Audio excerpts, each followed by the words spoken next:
శరీరం అంతా బాణాలే గుచ్చుకుని ఉన్నాయి, రక్తం కారిపోతుంది. అయినా రాముడు తీశాడు, కంఠానికి గురిపెట్టాడు, ఒక కంఠానికి బాణాన్ని వదిలిపెట్టాడు. అలా కంఠం తిరిగి కింద పడ్డది, ఒక కంఠం.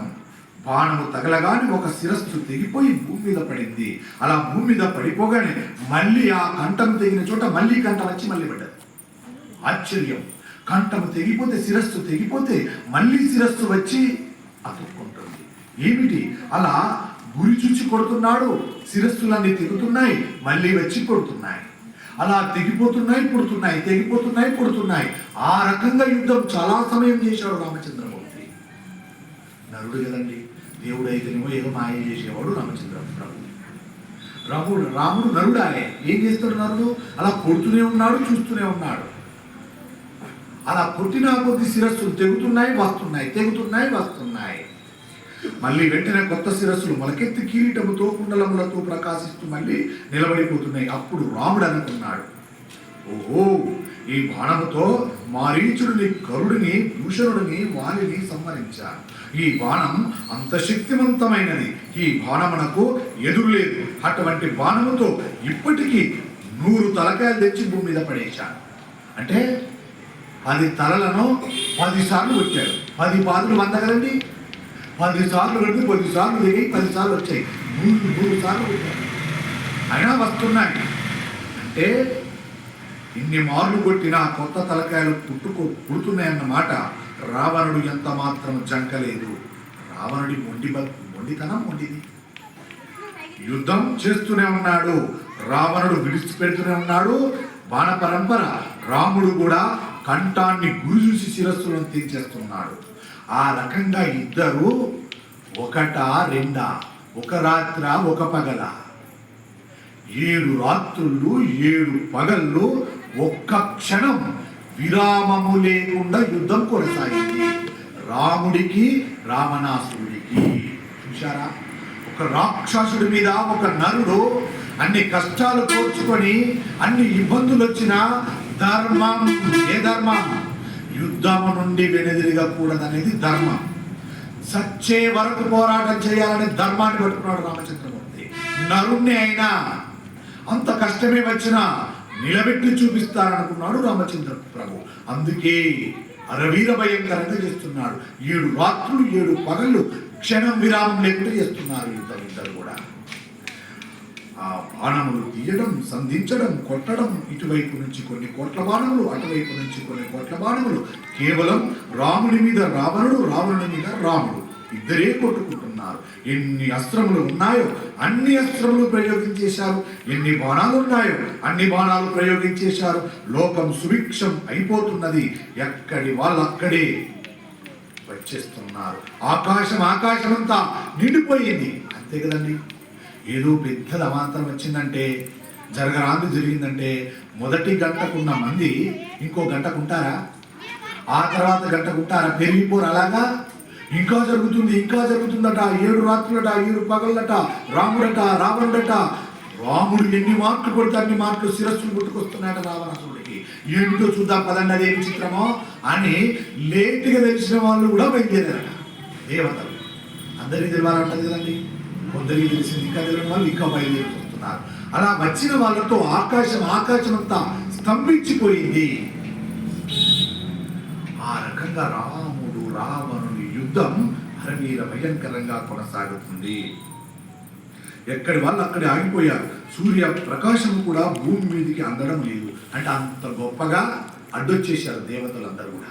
సూర్యుని యొక్క వెలుతురు పడకుండా అందరూ అడ్డమైపోయారు భూమి ఆకాశంలో. అలా అందరూ ఎలా ఉంటుంది ఆకాశం మీద అడ్డం అంటే సూర్యునికి? మేఘాలు వచ్చి అడ్డం పెడితే సూర్యుడి యొక్క తేజస్సు వస్తుంది మనకు? లేదు కదా, చీకటి అలుముకుంటుంది కదా. అలా అందరూ దేవతలు వచ్చి ఇలా నిలబడితే భూమి అంతా చీకటి అయిపోతుంది. సూర్యుని తేజస్సు కింద పెడతారు. అంటే అంత గొప్పగా వచ్చారు దేవతలందరూ కూడా. ఆ చీకట్లో కటికి చీకటి అయిపోయింది.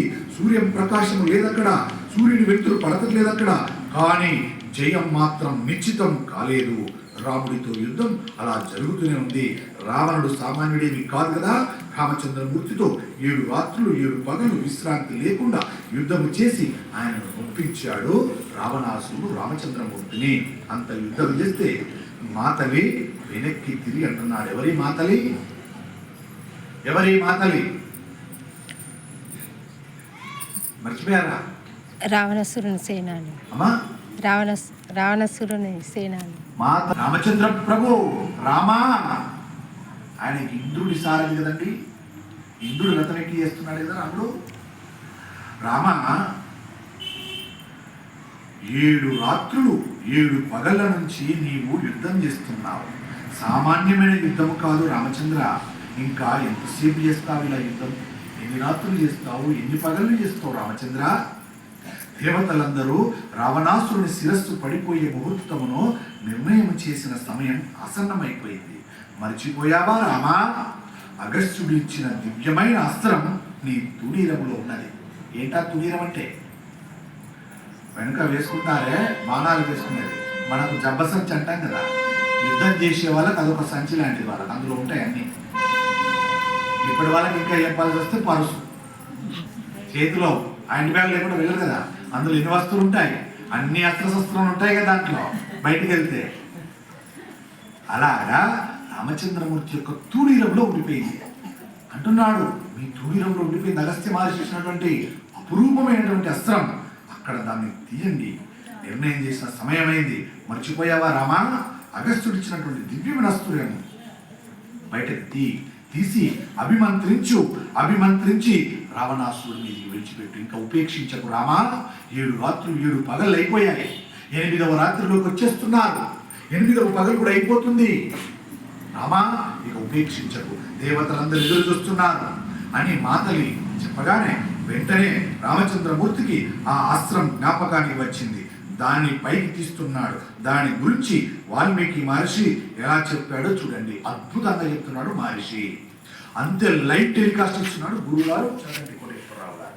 అచ్చ తెలుగులో అపురూపమైన పదాలతో, తేనెలకే పదాలతో, అమృతమైన పదాలతో మనకు అందిస్తున్నారు గురువర్యులు. ఏమంటున్నాడు వాల్మీకి మహర్షి? తతః స్మస్మరితో రామః తేన వాక్యేన మాతలే జగ్రహ సంశరీరం దీప్తం విశ్వసంతామివోరగం. అద్భుతంగా అన్నాడు చూడండి. దానిని పైకి తీస్తూ ఉంటే పుట్టలోంచి ఒక బ్రహ్మాండమైన సర్పం బయటకు వస్తుంటే ఎలా ఉంటుందో అలా ఉన్నది. మనం ఒక పుట్ట దగ్గరికి వెళ్ళి ఏదో చిన్న ఫోటో తీసుకున్నాం, ఇలా కెమెరా పెట్టాం, సెల్ఫీ తీసుకున్నామని. ఏం కనబడుతుంది? వెనకాల పుట్ట కనబడుతుంది, వట్టి పుట్టే కనబడుతుంది. కానీ కాసేపటి 5 తరలు పెట్టుకుని పెద్ద సర్పం ఇలా వచ్చిందనుకోండి, ఏమైపోతుంది? ఆగమైపోమా? అలా ఒక్కసారి రాముడు తీస్తున్న అస్త్రాన్ని అలా ఉందట. ఆయన తీస్తున్న తూర్ణంలోంచి తీస్తున్నటువంటి అస్త్రం అలా కనబడుతుందట రావణాసురుడికి. మమస్మై ప్రథమాం ప్రాధాత్ అగోస్త్యో భగవాన్ ఋషిం బ్రహ్మదత్తం మహాభానం అమోఘం యతీవీర్యవాన్. ఈ బాణములను బ్రహ్మ ఇచ్చాడు. రాక్షస సంహారములకు ఉపయోగించుకొని ఆ భగవానుడైనటువంటి అగస్త్య మహర్షి రామచంద్రమూర్తికి ఇచ్చాడు. బ్రహ్మణా నిర్మీతం పూర్వం ఇంద్రార్థం అమేతోజసా దత్తం సురపతే పూర్వం త్రిలోకజాయకాంక్షిణః. పూర్వం ఈ బాణమును లోకములను రక్షించమని చతుర్ముఖ బ్రహ్మ దేవేంద్రుడికి ఇచ్చాడు.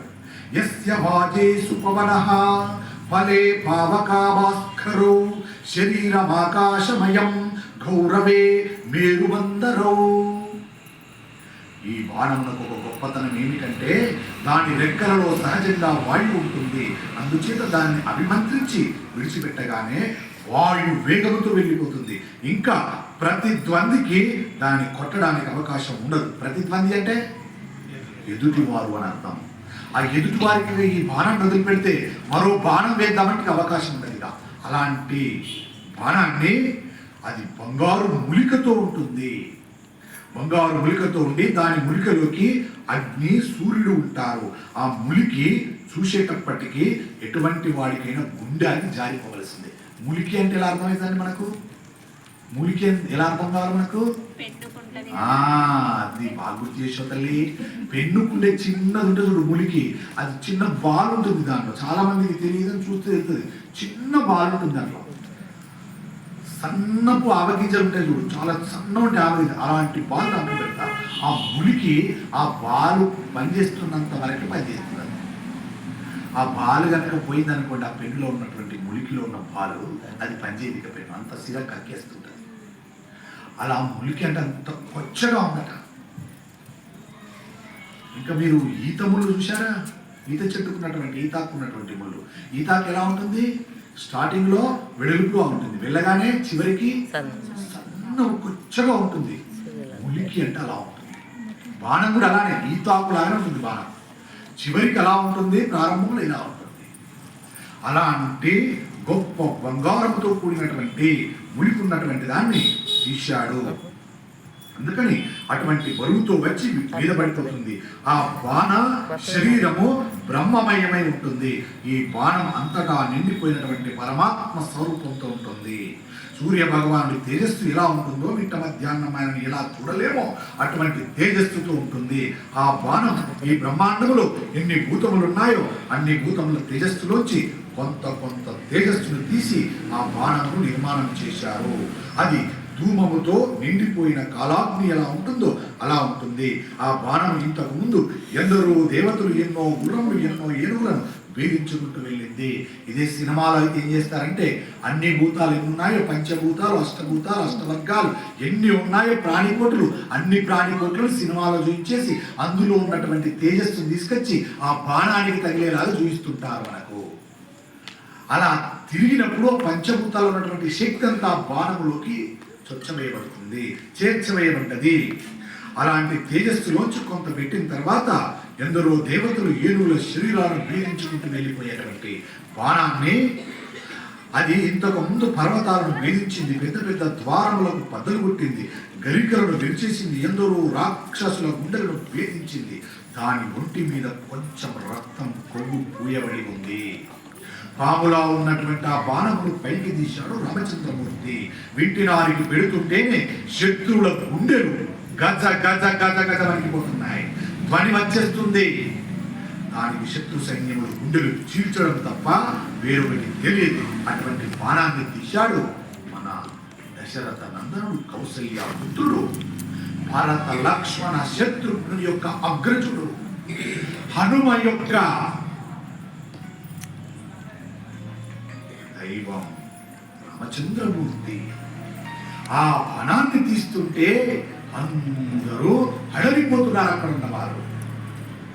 తీసి కంగృత్వా బలానాంచ హోమయూకన రాక్షసం నిత్యం భక్షప్రదం యుద్ధే యమరూపం భయావహం. ఈ బాణం ఇంతకు ముందు ఎక్కడెక్కడ ప్రయోగించబడిందో అక్కడక్కడ వెంటనే డేగలు, గద్దలు, రాబందులు, నక్కలు, క్రూరముగాలు గుంపులు గుంపులు గుంపులుగా అవి వచ్చి వాంతాయట ముందట. అక్కడ ఇక్కడ యుద్ధం జరుగుతుందంటే ఈ బాణం తీస్తున్నారు. రాముడే కాదు, ఇంతకు ముందు కూడా వేశారు. ఆ బాణాన్ని తీసేటప్పుడు వీటికి తెలిసిపోద్దట, ఈ బాణం పట్టదంటే ఇక కుప్పలు కుప్పలుగా పడిపోతాయి, మనం వెళ్ళి ఆరగించచ్చని అన్ని గుంపులు గుంపులుగా వచ్చి ఉంటాయట అక్కడ జీవరాశులందరూ కూడా. అలా అన్ని వచ్చేసేట. రాముడు తీస్తున్నాడు ఆ బాణాన్ని, ఇక రావణాసుడి దేహం పడిపోతుంది. మనం ఆరగించడానికి సిద్ధంగా ఉండాలని అవన్నీ కూడా వాటిలో వేసుకుంటున్నాయి. ఆనాడే వేసుకున్నాయి కదా, ఏనాడు వేసుకున్నాయి వాటాలు ఇవన్నీ మర్చిపోయారా?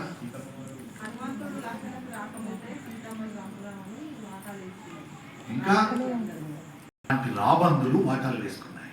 పడిపోతాడు. ఇక రాముడు తీశాడు ఆ బాణాన్ని, వదులుతున్నాడు, పొంగిపోయేటట్టుగా చేయగలిగింది. అక్కడ వానరులకు అపారమైన సంతోషం ఇవ్వబోతున్నది. రాక్షసుల చరిత్ర గీత పెట్టేయబోతున్నది. వానరులు అందరూ కూడా కొద్దిసేపట్లో ఆనందతాండవం చేసేటట్టుగా వాళ్ళ మనస్సులు పొంగిపోయేటట్టుగా చేయగలిగినది. రామచంద్రమూర్తి ఆ బాణమును చేత్తో పట్టుకొని ఒక్కసారి వేద ప్రోక్తంగా దాని మీద బ్రహ్మాస్త్రాన్ని అభిమంత్రించాడు. ఆ బాణాన్ని తూణీరంలోంచి తీశాడు. తీసి ఇలా తన యొక్క గాంధీవాన్ని తీసుకొని ఆ ధనుస్సును వింటినారికి ఆ బాణాన్ని పెట్టి రామచంద్ర ప్రభు అభిమంత్రించి మంత్రాన్ని ఇక కాసేపట్లో అందరికి సంతోషము కలగబోతుంది. లోకాలన్నీ కూడా సంతోషించబోతున్నాయి. లోకాలన్నింటినీ ఏడిపించిన వాడు పరమ రాక్షసుడు రావణాసురుడు హతము అయ్యే సమయం ఆసన్నమవుతుంది. క్షణకాలములో ఇక రాముడు బాణాన్ని సంధించబోతున్నాడు అని అందరూ అక్కడ ఆకాశంలో ఉన్నటువంటి దేవతలు, కింద ఉన్నటువంటి రాక్షసులు, వానరులు, ఆ అంగదుడు, అక్కడ ఉన్నటువంటి జాంబవంతుడు, హనుమ అందరూ కూడా అలా చూస్తున్నారు. రాముడు వదులుతున్నాడు బాణాన్ని, అందరూ ఎదురు చూస్తున్నాడు. అలా బ్రహ్మాస్త్రాన్ని అభిమంత్రించాడు రామచంద్ర ప్రభు. తస్మిన్ సంధ్యామానేతు రాఘవేనా శరీరోత్తమే సర్వభూతాని విత్రేషుం సచలాచా వసుందరః స రావణాయ సంక్రుద్ధో భృశం ఆయుమ్య కార్మకం చిక్లేపా పరమాయుక్తం తతం శరీరం మర్మకాతినం మహా సవజ్ర ఇవా ధూర్తరస్త్రస్య వజ్రబాహు వివర్జితః కృతాంత పవారాచన్య వానర్యో నివావ్రతాదానరోరసి సా విస్పృష్ణో మహావేగః శరీరాంతకరః శరీరం వివేధా హృదయం తస్య రావణస్యాదరాత్మమం రుధిరాంతం సవేగేన జీవితాంతాకరం శరం రావణస్య హరం ప్రాణాన్ విశేషాధరణీతలం. ఆహా, ఏమి మాటలండి. సా శరీరో రావణం హత్వా రుధిరాద్వంది కృతాచ్చ విహిం కృతా కర్మాణి కృతావతం స్పతూనిం పునరాగ్రమాత్ తస్య హస్తాత్ తస్యాసుం కార్మకం తతు సమావయం నిపాపాతా సహం ప్రాణం భ్రస్యమానస్య జీవితాత్ గతాస్తు భీమనే వేగస్తు నైరుతేంద్రో మహాద్యుతిం పపాతా స్కందనాద్యుతం మృతో వజ్రహతో యతా. అంత భయంకరమైనటువంటి బాణమును తీసి చేతిలో పట్టుకుని దాని మీద బ్రహ్మాస్త్రమును అభిమంత్రించేటప్పటికీ భూమి అంతా ఒక్కసారి కంపించిందంటే అంత భయంకరమైన శక్తితో ఉంటుంది. అలాంటి బ్రహ్మాస్త్రాన్ని సంధించేటప్పుడు భూమి గడగడగడలాడుతుంది. ఎందుకు? అంత తేజవంతంగా కదులుతుంది ఆ బ్రహ్మాస్త్రం బాణం. శత్రువు మర్మస్థానాలను భేదించగలిగినటువంటి ఆ బాణమును వింటినారికి తగిలించాడు రామచంద్రమూర్తి. బ్రహ్మని ప్రార్థన చేశాడు, వింటినారిని టంకారం చేశాడు. ఒక్కసారి ఆ శాంతం ఆ వింటినారిని పట్టుకొని ఒక్కసారి లాగి వదిలిపెట్టి ఈ బాణాన్ని తీసి బ్రహ్మ మంత్రాన్ని అభిమంత్రించి ఆ వింటినారికి తొడిగాడు రామచంద్రమూర్తి. వింటినారికి తొడిగి ఆకర్ణాంతము ఎలా లాగుతున్నాడు రామచంద్ర ప్రభు అంటే, ఆ రామచంద్ర ప్రభు ఎలా ఉన్నాడు ఆ బాణాన్ని సంధించే సమయానికి ఒళ్ళంత వానపరం పరగుచ్చుకొని ఉన్నాడు. ఒక పక్క పారిపోతుంది, కారిపోతుంది రక్తం. అలాంటి రక్తధారను కారుతున్నటువంటి రామచంద్రమూర్తి యొక్క వర్చస్సు మాత్రం తగ్గలేదు. ముఖములో ఆనంద తాండవం, రుద్రతాండవం, వీర తాండవం, వీర్యవాన్ అన్నారు కదా రామచంద్రమూర్తిని. అలాంటి వీర్యవాన్గా ఉండి పరమ తేజవంతంగా ఉన్న రామచంద్రమూర్తి ముఖ వర్చస్సులో అలా ఒక్కసారి తన యొక్క వింటినారిని తీసి ఆ బ్రహ్మాస్త్రాన్ని ప్రయోగించి సంధించాడు. బాణాన్ని ఇలా పెట్టి ఆకర్ణాంతము లాగాడు. ఎలా లాగుతున్నాడు? ఇలా లాగాడు లాగాడు లాగాడు ఆకర్ణాంతము చెవి వరకు లాగాడు. ఇక్కడున్న ధనస్సుకు వింటినారు ఇక్కడ ఉంటుంది, దారం ఇక్కడ ఉంటే ఇక్కడ పట్టినటువంటి బాణాన్ని మామూలుగా ఎంత బలముతో వదిలిపెడితే అంత శక్తితో వెళ్ళిపోతుంది. అలాంటి బాణాన్ని రామచంద్రమూర్తి ఆకర్ణాంతము లాగాడు. ఆకర్ణాంతము లాగి ఈ ఇక్కడి వరకు కర్ణముల వరకు లాగాడు. లాగి ఒక్కసారి వదిలేశాడు బాణాన్ని. అలాంటి బాణాన్ని రామచంద్రమూర్తి వదిలిపెట్టడానికి సిద్ధపడి వింటినారికి సంధించి ఆ రాముని చేతిలో ఉన్నటువంటి ధనస్సు ఒక్కసారిగా ఆకారణంతం లాబట్టి వదిలిపెట్టాడు. ఆ బాణాన్ని బ్రహ్మాస్త్రాన్ని వదిలిపెట్టాడు రామచంద్ర ప్రభువు.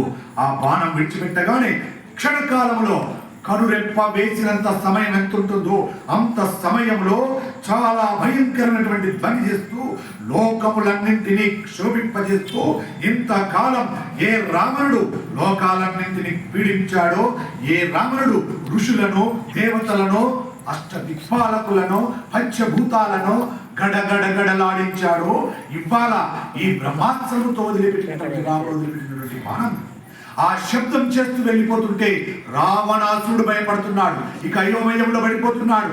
ఏ బాణం తీయాలనో, ఎలా వేయాలనో తెలియలేకపోతుంది రావణాసురుడికి. తెలియలేక అలా స్తంభితుడైపోతున్నాడు.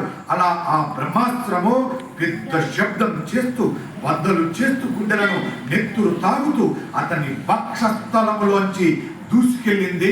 రావణాసురుడి యొక్క వక్షస్థలములోంచి అలా దూసుకెళ్ళినటువంటి రాముడు వదిలినటువంటి దివ్యమైన భవ్యమైనటువంటి బాణము రావణుని యొక్క వక్షస్థలాన్ని చీల్చి మళ్ళీ వెళ్ళి భూమిలోకి దూరిపోయింది. ఆ బ్రహ్మాస్త్రం భూమిలోకి దూరి మరలా పైకి లేచింది. రావణి చేతిలో ఉన్న ధనస్సు కింద పడిపోయింది.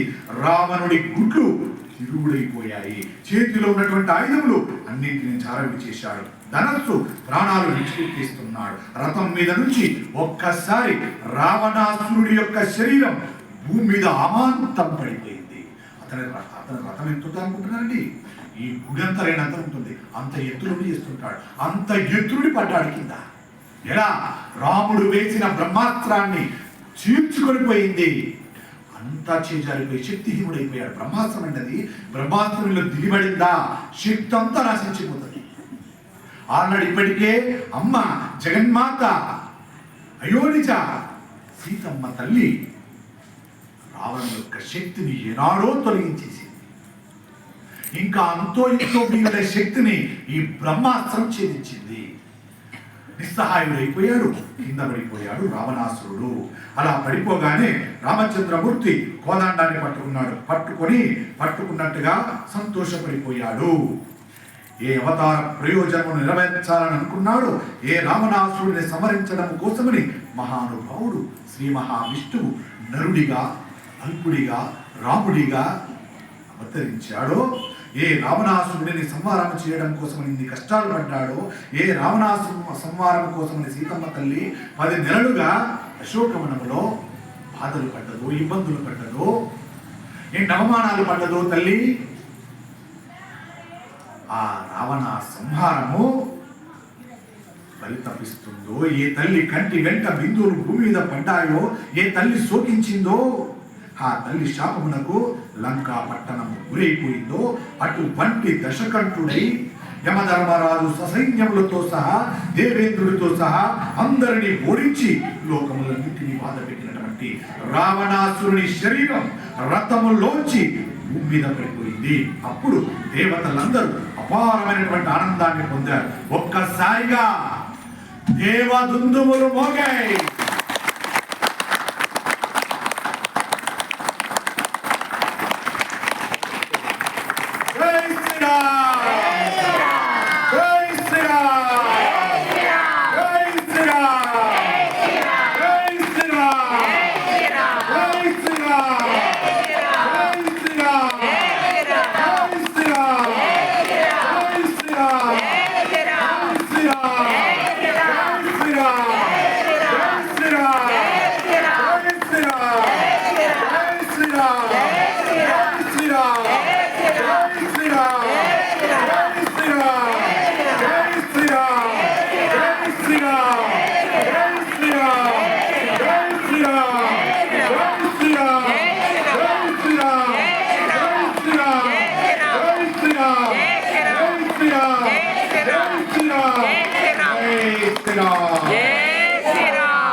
నాడా ఇక్కడ రావణాసురుడు ఎప్పుడూ పారిపోయాడు.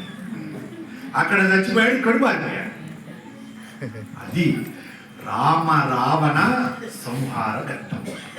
అంత అద్భుతంగా రావణాసురుణ్ణి సంహరించాడు. మనకి ఎంత అచ్చతెలుగులు అందించాడని నిజంగా గురువరులకు పాదపద్మములు పట్టుకుని ఎన్నిసార్లు ప్రణమిల్లినా మనం తెచ్చుకోలేమండి. ఎంత గొప్పగా వివరించాడండి. నిజంగా ఏ చిన్న సామాన్యులు కూడా చదువుకొని పొంగిపోవచ్చు, అంత వర్ణించాడు గురువరి.